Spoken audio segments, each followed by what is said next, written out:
ഓപ്പോയുടെ Oppo F29 Pro എന്ന പുതിയൊരു smart phone launch ചെയ്യാൻ പോകുന്നുണ്ട്. ഈ ഒരു ഫോണിന്റെ ഇന്ത്യയിലെ ലോഞ്ച് ഡേറ്റ് ഇപ്പോൾ ഒഫീഷ്യലായിട്ട് കൺഫേം ആയിട്ടുണ്ട്.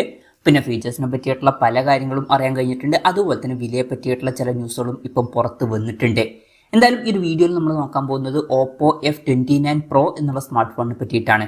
അപ്പോൾ നമ്മൾ ആദ്യം ഫീച്ചേഴ്സും കാര്യങ്ങളൊക്കെ നോക്കുകയാണെന്നുണ്ടെങ്കിൽ ഡിസ്പ്ലേയുടെ കാര്യത്തിൽ ഓപ്പോ F29 Pro 5Gയിൽ 6.7 ഇഞ്ചിന്റെ ഫുൾ HD+ ഡിസ്പ്ലേ ആയിരിക്കും വരിക.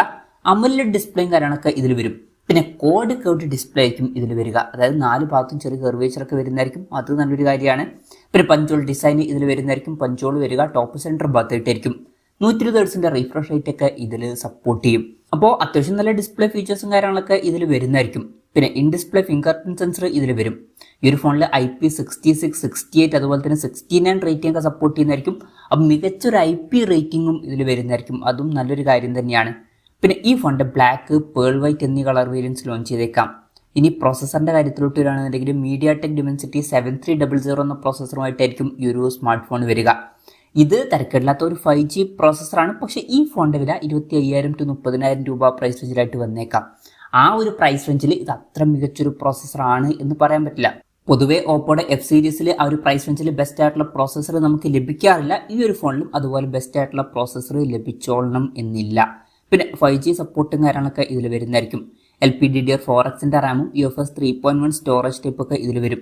പിന്നെ Android 15 ബേസ് ആയിട്ടുള്ള കളറോയ സോഫ്റ്റ്വെയർ ആയിരിക്കും ഈ ഫോണിൽ വരിക. ക്യാമറയുടെ കാര്യം പറയുകയാണെന്നുണ്ടെങ്കിൽ ഫോണിന്റെ പിന്നിൽ ഡ്യുവൽ ക്യാമറ സെറ്റപ്പ് വരുന്നതായിരിക്കും. 50 mega pixel main camera sensor ഈ ഫോണിൽ വരും. പിന്നെ 2 മെഗാ പിക്സൽ ഒരു സെൻസറും ഇതിൽ വരുന്നതായിരിക്കും.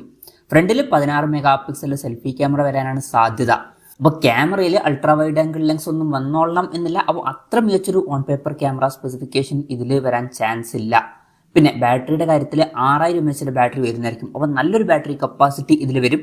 അത് നല്ലൊരു കാര്യമാണ്. 80 വാട്ടിന്റെ ഫാസ്റ്റ് ചാർജ് സപ്പോർട്ടും വരുന്നതായിരിക്കും. നല്ലൊരു ചാർജിങ് സ്പീഡുമാണ്. പിന്നെ Type-C ചാർജിംഗ് പോർട്ടും ഇതിൽ വരുന്നതായിരിക്കും. അപ്പോൾ നല്ലൊരു ബാറ്ററി സെറ്റപ്പ് ഈ ഫോണിൽ വന്നേക്കാം. അപ്പം ഇതൊക്കെയാണ് ഫീച്ചേഴ്സിനെ പറ്റി പറയാനുള്ള കാര്യങ്ങൾ. പിന്നെ ലോഞ്ച് ഡേറ്റിന്റെ കാര്യം പറയുകയാണെന്നുണ്ടെങ്കിൽ March 20 ഈ സ്മാർട്ട് ഫോൺ ഇന്ത്യൻ മാർക്കറ്റിൽ ലോഞ്ച് ചെയ്യാൻ പോകുന്നത്. ലോഞ്ച് ഡേറ്റ് ഇപ്പോൾ ഒഫീഷ്യലായിട്ട് കൺഫേം ആയിട്ടുണ്ട്. പിന്നെ വിലയുടെ കാര്യം പറയുകയാണെന്നുണ്ടെങ്കിൽ ഈ ഫോണിന്റെ വില 25,000 to 30,000 രൂപ പ്രൈസ് റേഞ്ചിലായിട്ടായിരിക്കും വരിക എന്നാണ് ഇപ്പോൾ ഉള്ള റിപ്പോർട്ടുകൾ പറയുന്നത്. അപ്പം നമ്മൾ ഒരു 25,000 രൂപ പ്രൈസ് റേഞ്ചിലേക്കായിട്ട് തന്നെയാണ് ഈ സ്മാർട്ട് ഫോൺ എക്സ്പെക്ട് ചെയ്യുന്നത്. കൺഫർമേഷൻസ് ഒന്നും വന്നിട്ടില്ല. ജസ്റ്റ് നമ്മുടെ എക്സ്പെക്ടേഷൻ പറഞ്ഞു എന്നേ ഉള്ളൂ. എന്തായാലും ഓപ്പോയുടെ ഓപ്പോ F29 Pro 5G എന്ന പുതിയൊരു സ്മാർട്ട് ഫോൺ ഇന്ത്യൻ മാർക്കറ്റിൽ ലോഞ്ച് ചെയ്യാൻ പോകുന്നുണ്ട്. ഇതൊരു ഓഫ്ലൈൻ ഫോണായിട്ടായിരിക്കും ലോഞ്ച് ചെയ്യുക. അതായത് മെയിൻ സെയിൽ പുറത്ത് ഷോപ്പുകളിലായിരിക്കും നടക്കുക. ഓൺലൈൻ ഷോപ്പിംഗ് സൈറ്റുകളിലും ലഭിക്കുന്നതായിരിക്കും. എന്തായാലും സെയിൽ മെയിനായിട്ട് പുറത്ത് ഷോപ്പുകളിലായിരിക്കും നടക്കുക. എന്തായാലും ഈ ഒരു ഫോണിനെ പറ്റിയിട്ടുള്ള നിങ്ങളുടെ അഭിപ്രായം ജസ്റ്റ് ഒന്ന് കമൻറ്റ് ചെയ്യുക. അതുപോലെ തന്നെ ഈ ഒരു സ്മാർട്ട് ഫോൺ ഇന്ത്യൻ മാർക്കറ്റിൽ നിങ്ങൾ ഏത് പ്രൈസിങ്ങിലാണ് എക്സ്പെക്ട് ചെയ്യുന്നത് എന്നുള്ള കാര്യം കൂടി ജസ്റ്റ് ഒന്ന് കമൻറ്റ് ചെയ്യുക.